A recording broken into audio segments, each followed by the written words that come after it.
ایک گاؤں تھا جس کا نام تھا چک گلاب دین۔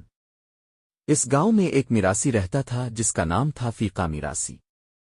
فیقہ اپنی باتوں اور چٹکلوں سے پورے گاؤں کو ہنساتا رہتا تھا، لیکن ساتھ ساتھ بہت سی دانائی کی باتیں بھی کر جاتا تھا جنہیں لوگ اکثر مذاق سمجھ کر نظر انداز کر دیتے تھے۔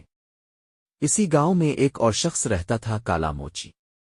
کالا اپنے کام میں ماہر تھا، لیکن زبان کا بڑا تیز اور غصے کا تیز تھا۔ اگر کوئی اس کے کام کی تعریف کرتا تو خوش ہو جاتا، لیکن اگر کسی نے ذرا سا نقص نکال دیا تو فوراً لڑائی پر اتر آتا۔ ایک دن ایسا ہوا کہ گاؤں میں ایک بڑے زمیندار کی جوتی پھٹ گئی۔ زمیندار سیدھا کالا موچی کے پاس گیا اور کہا، کالا، یہ جوتی میرے دادا کی نشانی ہے، اسے ویسے ہی ٹھیک کرنا جیسی پہلے تھی۔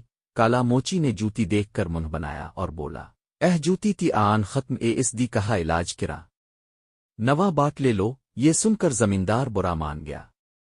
اسی وقت فیقہ میراسی وہاں سے گزر رہا تھا، اس نے بات سنی اور کہا، کالا موچی، تاوی جوتین بنانی تیرے صبر دی آزمائش جی ہلا بندہ پرانی چیز دی عزت نہ کر سکدی او نواں بھی سنبھال نہ سکدی۔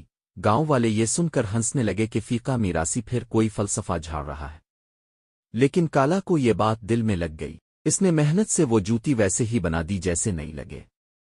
زمیندار بہت خوش ہوا اور کالا کو انعام دیا۔